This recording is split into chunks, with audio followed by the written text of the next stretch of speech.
رسول اللہ وسلم علیک یا حبیب اللہ ولا تحسبن الذين قتلوا في سبيل الله امواتا بل احیاء عند ربهم يرزقون، اور جو اللہ کی راہ میں مارے گئے ہرگز انہیں مردہ نہ خیال کرنا، بلکہ وہ اپنے رب کے پاس زندہ ہے، روزی پاتے ہیں۔ حضرات محترم، سن 2 ہجری رمضان میں غزوہ بدر ہوا، اور 3 ہجری شوال کے مہینے میں 1 سال کے بعد غزوہ احد ہوا۔ غزوہ بدر میں قریش کے 70 آدمی قتل ہوئے تھے، ان میں بڑے بڑے 24 سردار بھی تھے۔ انتقام کی آگ ان میں بھڑک اٹھی تھی۔ مکہ کا کوئی گھر ایسا نہیں تھا جہاں کسی کا باپ، کسی کا بھائی، کسی کا بیٹا بدر میں مارا نہ گیا ہو۔ یہ انتقام کی آگ ہر وقت بھڑکتی رہتی تھی، اور جس نے ان کی رات کی نیند اور دن کا آرام ان کو حرام کر دیا تھا، مسلمانوں کا خون بہا کر اپنی آتش انتقام کو ٹھنڈا کرنا چاہتے تھے۔ کفار کے لشکر کی تعداد 3000 تھی۔ میدان جنگ سے فرار کے امکان کو ختم کرنے کے لیے اپنی بیویوں کو بھی اپنے ساتھ لائے تھے، تاکہ میدان جنگ چھوڑ کر بھاگنے کا کوئی تصور ہی نہ رہے۔ مشرکین مکہ عورتوں کی موجودگی میں میدان جنگ سے بھاگنا بزدلی اور بے غیرتی سمجھتے تھے۔ اپنے بڑوں کا بدلہ لینے کے لیے بڑے زور و شور سے تیار ہوئے۔ ان کی آنکھوں میں خون اترا ہوا تھا، اور ان کی زبان پر ایک ہی بات تھی، انتقام انتقام انتقام۔ انتقامی جوش میں اتنے اندھے ہو گئے تھے کہ مکہ سے چل کر مدینہ منورہ پہنچ گئے۔ پہلے بدر پہنچے، پھر اس کے بعد مدینہ پہنچے۔ آتے ہوئے حضور صلی اللہ علیہ وسلم کی والدہ ماجدہ کی قبر انور کے قریب سے گزرے تو ابو سفیان جو کہ سپہ سالار تھا، اسے کسی نے مشورہ دیا کہ قبر کھود کر ہڈیاں نکال لیں، اگر ہمارے آدمی قیدی ہو گئے تو ہڈیوں کے بدلے قیدی چھڑا لیں گے۔ قبروں کے ساتھ یہ ظلم کرنا یہ کافروں کا کام ہے، مشرکوں کا کام ہے۔ قبروں کی بے حرمتی کے منصوبے بنانا یہ کفار بناتے تھے۔ آج کل یہ نام نہاد مسلمان بناتے ہیں، اولیاء اکرام، صحابہ اکرام کے مزارات کو نشانہ بناتے ہیں۔ یہ مسلمانوں کا خون بہانا یہ کسی مسلمان کا کام نہیں، یہ کافروں کا کام ہے۔ بہرحال بڑے جوش و خراش کے ساتھ مدینہ تک پہنچ گئے۔ احد پہاڑ مدینہ سے تقریباً 2.5 یا 3 مائل کے فاصلے پر ہے۔ یہاں آ کر انہوں نے پڑاؤ کیا۔ حضور صلی اللہ علیہ وسلم ایک مرتبہ احد پہاڑ پر جلوہ افروز ہوئے۔ سیدنا صدیق اکبر، سیدنا عمر فاروق، سیدنا عثمان غنی رضی اللہ تعالیٰ عنہ بھی ساتھ تھے۔ مولانا روم رحمۃ اللہ علیہ فرماتے ہیں کہ جب حضور صلی اللہ علیہ وسلم احد پہاڑ پر جلوہ افروز ہوئے، پہاڑ نے رقص کرنا شروع کر دیا، ہلنا شروع کر دیا، وجد کرنا شروع کر دیا۔ پہاڑ کو شعور مل گیا۔ حضور صلی اللہ علیہ وسلم کی نالین جب پہاڑ کی چوٹی پر پہنچی تو پہاڑ کا دماغ عرش تک پہنچ گیا۔ پہاڑ اپنی قسمت پر ناز کر رہا تھا۔ پہاڑ جان گیا تھا کہ معراج کا دلہا، نبیوں کا امام مجھ پر جلوہ افروز ہے۔ پہاڑ جھوم رہا ہے، محبت کا اظہار کر رہا ہے۔ حضور نے فرمایا، صحابہ تم جانتے ہو یہ کیا ہو رہا ہے؟ صحابہ نے عرض کیا، اللہ اور اس کے رسول بہتر جانتے ہیں۔ تو حضور صلی اللہ علیہ وسلم مبارک نے ارشاد فرمایا، ھذا جبل یحبنا ونحبہ، یہ پہاڑ ہم سے محبت کرتا ہے، ہم اس سے محبت کرتے ہیں۔ حضور کو پہاڑ کی محبت کا پتہ ہے، اگر غلام محبت کرے تو کیا پتہ نہیں ہوگا؟ پہاڑ محبت کرتا ہے، انسان ہو کر محبت نہ کرے تو وہ پہاڑ سے بھی گئے گزرا ہے۔ کہ محمد سے وفا تو نے تو ہم تیرے ہیں، یہ جہاں چیز ہے کہ اللہ و قلم تیرے ہیں۔ آپ صلی اللہ علیہ وسلم مبارک نے فرمایا، ھذا جبل یحبنا ونحبہ، یہ پہاڑ ہم سے محبت کرتا ہے، ہم اس سے محبت کرتے ہیں۔ یہ پہاڑ جنتی پہاڑ ہے، اس سے جنت کی خوشبو آتی ہے۔ احد پہاڑ جھوم رہا ہے۔ آپ صلی اللہ علیہ وسلم مبارک نے اپنے پاؤں مبارک پہاڑ پر ماری اور فرمایا اسکن علیک النبی و صدیق و شہیدان، اے پہاڑ تو بڑا خوش نصیب ہے کہ تجھ پر اللہ کا نبی ہے جو تمام نبیوں کا سردار ہے، تجھ پر نبی کے ساتھی صدیق اکبر ہے جو با وفا ہے، اور تجھ پر دو شہید ہیں فاروق اور عثمان۔ حضرت ابو بکر، حضرت عمر، حضرت عثمان غنی رضی اللہ تعالی عنہم اجمعین کا انجام کا اعلان حضور نے کیا ہے۔ صدیق جس نے کبھی جھوٹ نہیں بولا، شہید جس کا خاتمہ ایمان پر ہو۔ جو صدیق کے ایمان میں کسی قسم کا شک کرے وہ بھی بے ایمان، اور جو شہید کے ایمان میں شک کرے وہ بھی بے ایمان، دائرہ ایمان سے خارج ہے۔ جن سے حضور محبت کرتے ہیں تم بھی ان سے محبت کرو، جن کے ایمان کی گواہی حضور دیتے ہیں تم بھی ان کی ایمان کی گواہی دو۔ تو کفار مکہ کا یہ لشکر 3000 پر مشتمل تھا، 700 زیرہ پوش، 200 گھڑ سوار، 3000 اونٹ مدینہ پر حملہ کرنے کے لیے روانہ ہوئے۔ بڑے بڑے سرداروں کی عورتوں بھی ساتھ میں تھی، جو دف بجاتی تھی، مرثیہ گاتی تھی، آہ و فغان کرتی تھی، لوگوں کو بھی رلاتی تھی، خود بھی روتی تھی۔ لوگوں میں جوش، انتقام تاکہ پیدا ہو جائے۔ حضور صلی اللہ علیہ وسلم مبارک نے جنگ سے پہلے ایک خواب دیکھا، صحابہ اکرام کے سامنے اسے بیان فرمایا۔ آپ نے فرمایا کہ میں نے خواب دیکھا ہے کہ ایک گائے کو میرے سامنے ذبح کیا جا رہا ہے، میں نے اپنی تلوار میں کئی داندانے دیکھے، گائے سے مراد میرے صحابہ کا شہید ہونا ہے، اور داندانوں سے مراد یہ ہے کہ میرے اہل بیت میں سے ایک شخص کو قتل کیا جائے گا۔ پھر میں نے دیکھا کہ میں نے اپنا ہاتھ ایک مضبوط زرہ میں ڈالا ہے، زرہ سے مراد مدینہ طیبہ ہے، اللہ تبارک و تعالیٰ بہتر کرے گا۔ حضور صلی اللہ علیہ وسلم نے ارشاد فرمایا کہ اگر تم مناسب سمجھو تو ہم شہر کے اندر رہ کر جنگ کریں۔ کفار باہر ٹھہرے رہیں گے، انہوں نے شہر کے اندر داخل ہونے کی کوشش کی تو گلی کوچوں میں ان سے لڑیں گے، اور اوپر سے عورتیں پتھر ماریں گے، وہ شکست کھا کر بھاگ جائیں گے۔ عبداللہ ابن ابی نے بھی اس مشورے کو پسند کیا اور کہا کہ ہم شہر کے اندر رہ کر لڑیں گے، لیکن پرجوش نوجوان جو جنگ بدر میں شریک نہیں ہو سکے تھے، جنہیں شہادت کا بے حد شوق تھا، انہوں نے عرض کیا کہ یا رسول اللہ صلی اللہ علیہ وسلم ہم مدینہ سے باہر نکل کر جنگ کریں گے، ورنہ کفار سمجھیں گے کہ ہم ان سے ڈر گئے، بزدلی کی وجہ سے ہم میدان جنگ میں ان کو نہیں للکار سکے۔ حضور صلی اللہ علیہ وسلم نے جب ان کے جوش ایمان، شوق شہادت کو دیکھا تو فرمایا کہ ٹھیک ہے، ہم مدینہ طیبہ سے باہر جا کر جنگ کریں گے۔ حضور صلی اللہ علیہ وسلم گھوڑے پر سوار ہوئے، گلے میں کمان، ہاتھوں میں نیزہ ہے۔ اسلام کے جانثار مجاہدین ان کے زیرہ پوش بھی ساتھ میں ہیں، اور حضور کے آگے پیچھے دائیں بائیں شیروں کی طرح چل رہے ہیں۔ راستے میں عبداللہ ابن ابی اپنے 300 ساتھیوں کو لشکر اسلام سے لے کر واپس چلا گیا۔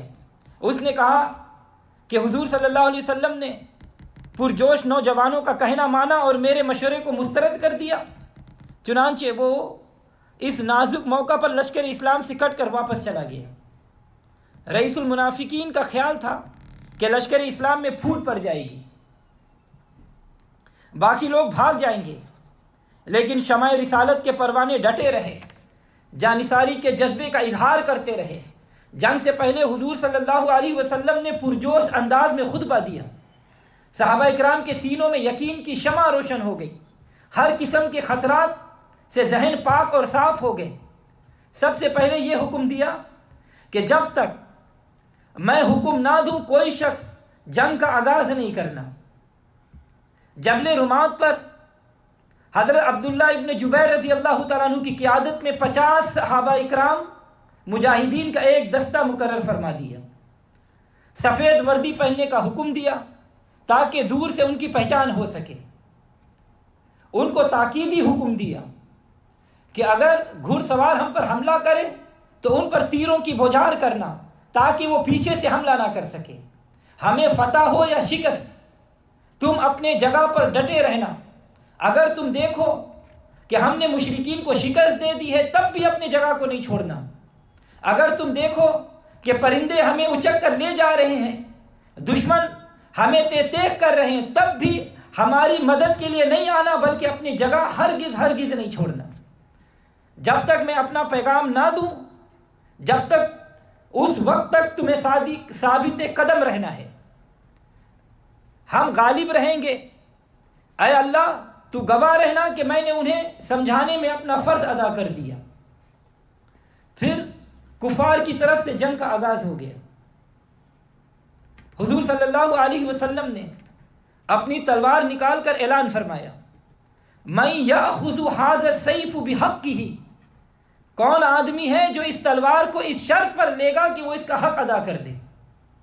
حضرت ابو دجانہ رضی اللہ تعالیٰ عنہ کھڑے ہو گئے اور عرض کیا، یا رسول اللہ صلی اللہ علیہ وسلم اس کا کیا حق ہے؟ آپ صلی اللہ علیہ وسلم مبارک نے ارشاد فرمایا کہ اس کا حق یہ ہے کہ تو اس سے دشمن پر وار کرے پیدر پہ یہاں تک کہ یہ ٹیڑھی ہو جائے. ابو دجانہ نے عرض کیا، یا رسول اللہ میں اس شرط پر یہ تلوار لینے کے لیے تیار ہوں. حضور صلی اللہ علیہ وسلم نے وہ تلوار حضرت ابو دجانہ رضی اللہ تعالیٰ عنہ کو عطا فرما دی. حضرت ابو دجانہ کا ایک سرخ دوپٹہ تھا. آپ کا طریقہ تھا کہ اسے جنگ کے وقت اپنے سر پر باندھ لیتے تھے. لوگ سمجھ لیتے تھے کہ اب دشمن کی خیر نہیں. آپ نے سرخ دوپٹہ سر پر باندھ لیا اور بڑے فخریہ انداز میں ٹہلنے لگے. حضور صلی اللہ علیہ وسلم نے فرمایا یہ انداز اللہ تبارک و تعالیٰ کو سخت ناپسند ہے، لیکن ایسے موقع پر اللہ تبارک و تعالیٰ کو پسند ہے. حضرت علی کو حضور صلی اللہ علیہ وسلم نے خیبر کے موقع پر جھنڈا عطا فرمایا، لیکن ابو دجانہ کو تلوار عطا کی. حضرت ابو دجانہ نے لڑتے ہوئے اس تلوار کا حق ادا کر دیا. ابو دجانہ دشمن کی صفوں میں گھس گئے اور بڑے بڑے مشرفوں کا صفایا کر دیا. جدھر سے گزرتے گئے جو سامنے آتا اسے ڈھیر لگا دیتے. میدان جنگ میں ابو سفیان کی بیوی ہندہ سامنے آ گئی، مگر ابو دجانہ نے اسے قتل کرنے سے تلوار کو روک لیا تاکہ حضور صلی اللہ علیہ وسلم کی تلوار عورت کے سر پر نہ لگے. یہ حضور صلی اللہ علیہ وسلم کی تلوار کا احترام تھا. حضور صلی اللہ علیہ وسلم کی تلوار کا میدان جنگ میں حق ادا کر دیا. جب حضور صلی اللہ علیہ وسلم احد کے میدان میں تیروں کی بارش ہوتی رہی تو ابو دجانہ نے اپنا جسم پر تمام تیروں کو روکا اور اپنے جسم حضور صلی اللہ علیہ وسلم کے سامنے ڈھال بن کر کھڑے ہو گئے. پھر لشکر اسلام غالب آ گیا. کفار بھاگ گئے. کفار نے میدان جنگ سے بھاگنا شروع کر دیا. انہیں کسی چیز کی ہوش نہ رہی. عورتیں ان کی چیختی رہی لیکن کوئی فریاد سننے والا نہیں تھا. مجاہدین اسلام تلواروں سے ان پر مسلسل حملہ کر رہے تھے. مجاہدین اسلام کفار کے تعاقب میں دور تک چلے گئے. پھر لشکر اسلام نے مال غنیمت جمع کرنا شروع کر دیا. جبل رمات پر جو مجاہدین صحابہ کھڑے تھے انہوں نے بھی آ کر مال غنیمت جمع کرنا شروع کر دیا. حضرت عبداللہ رضی اللہ تعالیٰ عنہ جو امیر تھے انہوں نے منع کیا اور حضور صلی اللہ علیہ وسلم کا فرمان انہیں یاد دلایا، لیکن وہ نہ رکے اور کہا کہ حضور کے فرمان کا یہی مطلب تھا کہ فتح تک ہم یہیں رہیں گے. مقصد حاصل ہو گیا، اب کھڑے ہونے کا کیا فائدہ. صرف 10 صحابہ جبل رمات پر رہے اور 40 صحابہ وہاں سے نکل گئے. خالد بن ولید جو ابھی کفر کی حالت میں تھے، جب انہوں نے چکر لگا کر دیکھا جبل رمات کو خالی پایا تو پیچھے سے فوراً حملہ کر دیا. مسلمانوں کی فتح شکست میں بدل گئی. 70 صحابہ اکرام شہید ہو گئے. حضور صلی اللہ علیہ وسلم زخمی ہو کر ایک پہاڑ پر رونق افروز ہو گئے. وہ مسلمان جنہوں نے کفار کو بھاگنے پر مجبور کر دیا تھا اب خود ادھر ادھر بھاگنے لگ گئے. کسی نے اعلان کر دیا کہ محمد صلی اللہ علیہ وسلم قتل ہو گئے. یہ سن کر صحابہ اکرام کے ہوش اڑ گئے. کوئی ادھر دوڑ رہا ہے، کوئی ادھر بھاگ رہا ہے. حضرات اکرامی حضرت امیر حمزہ رضی اللہ تعالیٰ عنہ نے احد میں بہادری کے وہ کارنامے انجام دیے ہیں کہ رہتی دنیا تک اس کو یاد رکھے گی. اور وحشی ایک چٹان کی آڑ میں چھپا ہوا تھا. حضرت امیر حمزہ رضی اللہ تعالیٰ عنہ کا پاؤں پھسلا تو وحشی نے نیزہ مارا جو ناف کے نیچے سے لگا اور پار ہو گیا. زخم زیادہ تھا، گہرا تھا، آپ اٹھ نہ سکے اور خون کے فوارے جاری ہو گئے. اس کے بعد آپ شہید ہو گئے. تو وحشی نے آپ کا پیٹ چاک کیا، کلیجہ نکالا اور ہندا کے سامنے پیش کر دیا اور کہا یہ حمزہ کا کلیجہ ہے. اور ہندا نے اس کو چبایا، کان، ہاتھ، آنکھ کا ہار بنا کر اپنے گلے میں پہنا اور ہندا نے اپنے گلے کا ہار اتار کر بطور انعام وحشی کو دیا اور وعدہ کیا کہ مکہ جا کر مزید اور تمہیں 10 دینار اور دوں گا. وحشی فتح مکہ کے بعد مدینہ منورہ پہنچے، حضور صلی اللہ علیہ وسلم کی بارگاہ میں حاضر ہوا، کلمہ پڑھ کر مسلمان ہو گئے. اور یہ وہی وحشی اور پھر سیدنا ابو بکر صدیق رضی اللہ تعالیٰ عنہ کے دور میں لشکر اسلام جب مسلمہ کذاب کی سرکوپی کے لیے گیا تو یہ وحشی بھی اسی میں شامل تھا اور وحشی نے مسلمہ کذاب کو نیزہ مار کر وصل جہنم کر دیا. اور وحشی یہ کہا کرتے تھے کہ اگر میں نے حالت کفر میں سب سے بڑے بہتر آدمی کو شہید کیا ہے تو مسلمان ہونے کے بعد سب سے بڑے دشمن اسلام کو قتل کیا ہے. مجھے امید ہے کہ اللہ تعالیٰ اس کے بدلے میں کل قیامت کے دن امیر حمزہ مجھ سے راضی ہو جائیں گے. اور حضور نے فرمایا کہ حمزہ اللہ کا بھی شعر ہے اور رسول کا بھی شعر ہے. حضور نے جب حضرت حمزہ کی حالت دیکھی کہ کان، ناک کٹے ہوئے دیکھے، آنکھیں نکلی ہوئی دیکھی تو بہت دکھ ہوا، بہت غمگین ہوئے اور فرمایا کہ اگر اللہ نے مجھے مشرکین پر غلبہ دیا تو میں 70 کفار کو اس سے بھی بدتر سزا دوں گا. اسی وقت سیدنا جبریل علیہ السلام حاضر ہوئے یہ آیت مبارکہ لے کر، وَإِنْ عَقَبْتُمْ فَعَاقِبُوا بِمِثْلِ مَا عُوقِبْتُمْ بِهِ وَلَئِنْ صَبَرْتُمْ لَهُوَ خَيْرٌ لِلصَّابِرِينَ.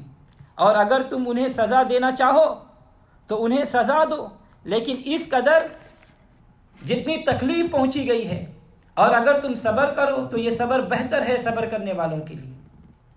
تو حضور صلی اللہ علیہ وسلم نے حضرت صفیہ جو حضرت حمزہ رضی اللہ تعالیٰ عنہ کی بہن ہے، حضرت حمزہ کی لاش پر آنے سے منع کیا. حضرت صفیہ نے عرض کیا حضور مجھے اجازت دیں، میں صبر کروں گی. صفیہ لاش پر آ گئی، دیکھ کر پڑھا لا الہ انا للہ و انا الیہ راجعون اور دعائے مغفرت کی اور صبر کیا. حضور صلی اللہ علیہ وسلم نے حضرت امیر حمزہ رضی اللہ تعالیٰ عنہ پر 70 مرتبہ نماز جنازہ پڑھی. ہر شہید کے ساتھ ان پر نماز جنازہ پڑھی گئی. اور حضور صلی اللہ علیہ وسلم جب واپس مدینہ میں آئے تو عورتوں کو اپنے عزیز شہداء پر روتا ہوا پایا تو غمگین ہو گئے. آپ نے فرمایا اما حمزہ فلا بواقی لہ، کہ آج بے کس حمزہ پر رونے والی کوئی آنکھ نہیں.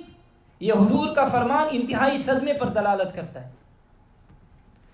حضور صلی اللہ علیہ وسلم کے ایک صحابی حضرت حنظلہ رضی اللہ تعالیٰ عنہ ہے.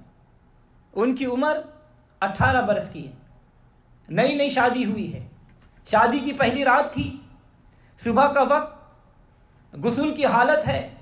کان میں آواز پہنچی کہ حضور کا حکم ہے کہ جہاد کے لیے تیار ہو جاؤ. فوراً پہنچ گئے. ابو سفیان کا لشکر، اسلام کا دشمن، یہ لشکر کا سپہ سالار تھا اور پوری قوت سے مسلمانوں پر حملہ آور تھا. حضرت حنظلہ نے ابو سفیان پر بھرپور حملہ کر دیا اور اس کے گھوڑے کی گردن پر تلوار ماری. گھوڑا نیچے گر گیا، تڑپنے لگا. ابو سفیان نے آواز دی تو کافروں نے حضرت حنظلہ رضی اللہ تعالیٰ عنہ پر حملہ کیا اور اسے شہید کر دیا. اور جب آپ کی لاش تلاش کی گئی تو مل نہ سکی. حضور صلی اللہ علیہ وسلم نے فرمایا کہ لاش تلاش کرو. پھر حضور صلی اللہ علیہ وسلم نے آسمان کی طرف دیکھا، فرمایا حضرت جبریل علیہ السلام اور میکائیل علیہ السلام دوسرے فرشتوں کے ساتھ مل کر کوثر کے پانی سے انہیں غسل دے رہے ہیں. اور جب لاش زمین پر آئی تو صحابہ نے دیکھا کہ بالوں سے پانی کے قطرات موتیوں کی طرح ٹپک رہے ہیں. یہ ایک عجیب و غریب واقعہ پیش آیا کہ شہیدوں کو تو غسل نہیں دیا جاتا، بغیر غسل کے دفن کیا جاتا ہے. تو فرشتوں نے حضرت حنظلہ کو غسل کیوں دیا؟ حضور صلی اللہ علیہ وسلم نے ان کی بیوہ جن کا نام جمیلہ تھا اور یہ عبداللہ ابن ابی کی بہن تھی. ان کو بلایا, ان سے پوچھا تو انہوں نے کہا کہ حضور ان کو غسل کی حاجت تھی, صبح کو جہاد کا اعلان ہو گیا, یہ فوراً حاضر ہو گئے, تاخیر گوارا نہ کی, غسل نہ کر سکے. حضور نے فرمایا اسی وجہ سے فرشتوں نے انہیں غسل دیا ہے. اس دن سے ان کا لقب مشہور ہو گیا حنظلہ غسیل الملائکہ. اور آپ کی بیوی بتاتی ہے کہ اس رات میں نے خواب میں دیکھا کہ آسمان کھل گیا ہے اور حنظلہ اس میں داخل ہو گئے, پھر آسمان کا دروازہ بند کر دیا گیا ہے. میں سمجھ گئی کہ حنظلہ شہید ہو جائیں گے. شہادت سے ڈرا سکتا نہیں تو مرد مومن کو, شہادت سے ڈرا سکتا نہیں تو مرد مومن کو, کہ مومن ڈھونڈنے آتا ہے دنیا میں اسی دن کو.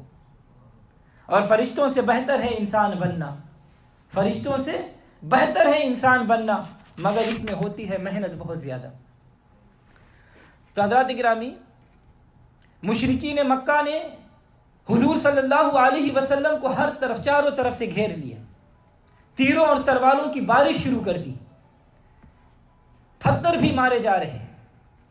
اور آپ صلی اللہ علیہ وسلم کے سامنے والے داندان مبارک شہید ہو گئے. حضرت سعد ابن وقاص نے حضور کو حملوں سے بچانے کے لیے جان نثار کر دی. حضرت سعد تیر چلاتے اور دعا کرتے کہ اے اللہ, یہ تیرا تیر ہے, اسے اپنے دشمن کے سینے پر پیوست کر. حضور دعا سن کر فرماتے اے اللہ, سعد کی دعا قبول فرما. حضرت سعد تیرا نشانہ تیرا تیر نشانہ پر لگے. اور حضور صلی اللہ علیہ وسلم نے فرمایا سعد فدا کا ابی و امی, کہ اے سعد میرے ماں باپ تجھ پر فدا ہو جائے. تو حضرات گرامی, اندازہ شجاعت کو دیکھا, بہادری کو دیکھا, ایسا اعزاز عطا کیا کہ کسی اور کو نہیں ملا. حضور نے فرمایا کہ سعد ایک اور تیر پھینک, میرا ماں باپ تجھ پہ قربان ہو جائے. اور تاریخ صحابیت میں یہ اعزاز حضور نے صرف حضرت سعد رضی اللہ تعالیٰ عنہ کو دیا ہے. ساری امت کہتی ہے آقا میرے ماں باپ آپ پہ قربان ہو جائے. حضور نے حضرت سعد کو کہا کہ تجھ پر میرے ماں باپ قربان ہو جائے. اور 1000 تیر حضرت سعد رضی اللہ تعالیٰ عنہ نے دشمن پر برسائے. سعد تیری اس بہادری کی عظمت کو سلام, تیرے پاکیزہ جذبے کو سلام. حضور نے دعا کی کہ اے اللہ,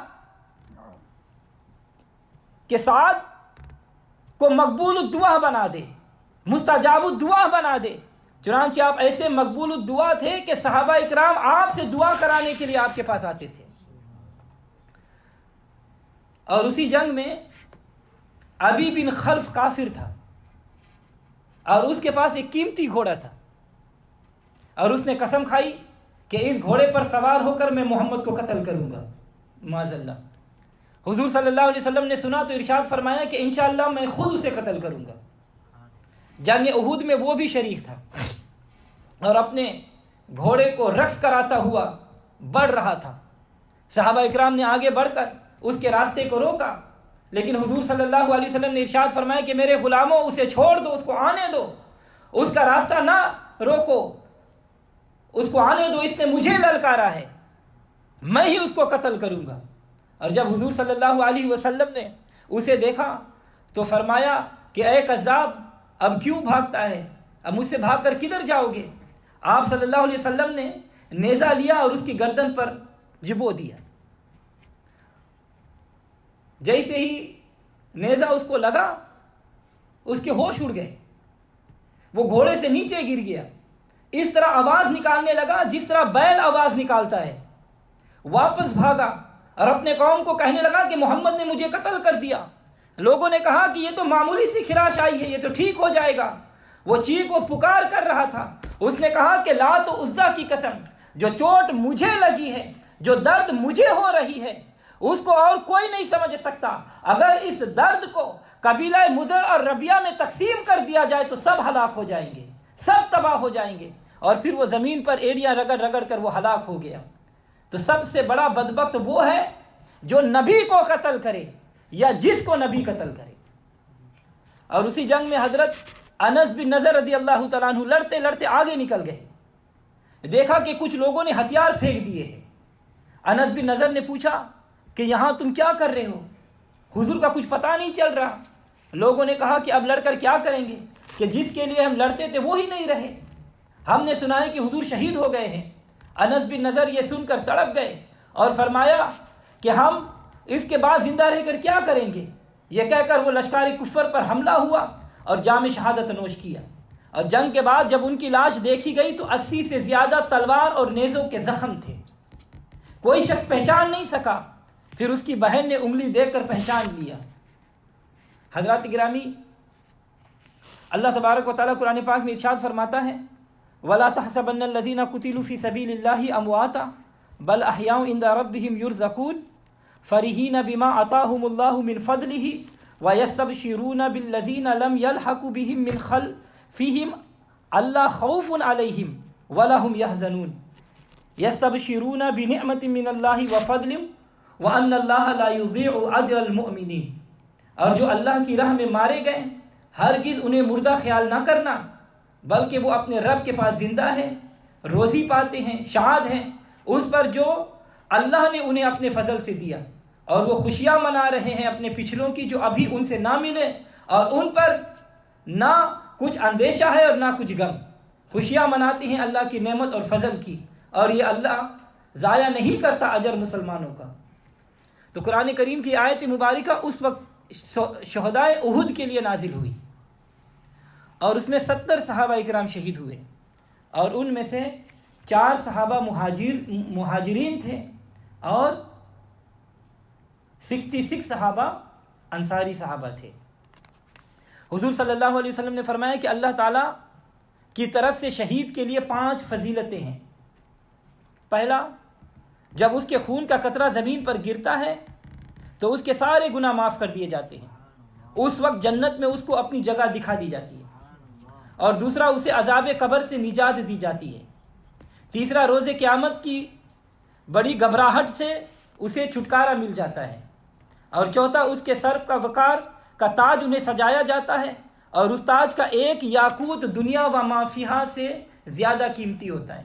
اور پانچواں، اسے اپنے 70 قریبی رشتہ داروں کی شفاعت کرنے کی اجازت دی جاتی ہے. ترمذی شریف کی حدیث میں، مسلم شریف کی حدیث میں حضور صلی اللہ علیہ وسلم مبارک نے ارشاد فرمایا کہ اللہ تعالیٰ کی راہ میں قتل کیا جانا قرض کے علاوہ ہر گناہ کو مٹا دیتا ہے. اور ابو داؤد شریف کی حدیث میں حضور صلی اللہ علیہ وسلم نے فرمایا کہ اپنی جان و مال اور زبانوں کے ذریعے مشرکین سے جہاد کرو. بخاری شریف کی حدیث میں حضرت عقبہ بن عامر فرماتے ہیں کہ ایک روز حضور صلی اللہ علیہ وسلم احد کے پاس تشریف لے گئے اور ان کے لیے نماز جنازہ جیسی نماز پڑھی. پھر واپس اپنے منبر پر تشریف فرما ہوئے اور فرمایا کہ میں تم پر گواہ ہوں، باخدا میں یہاں بیٹھے ہوئے اپنے حوض کو دیکھ رہا ہوں.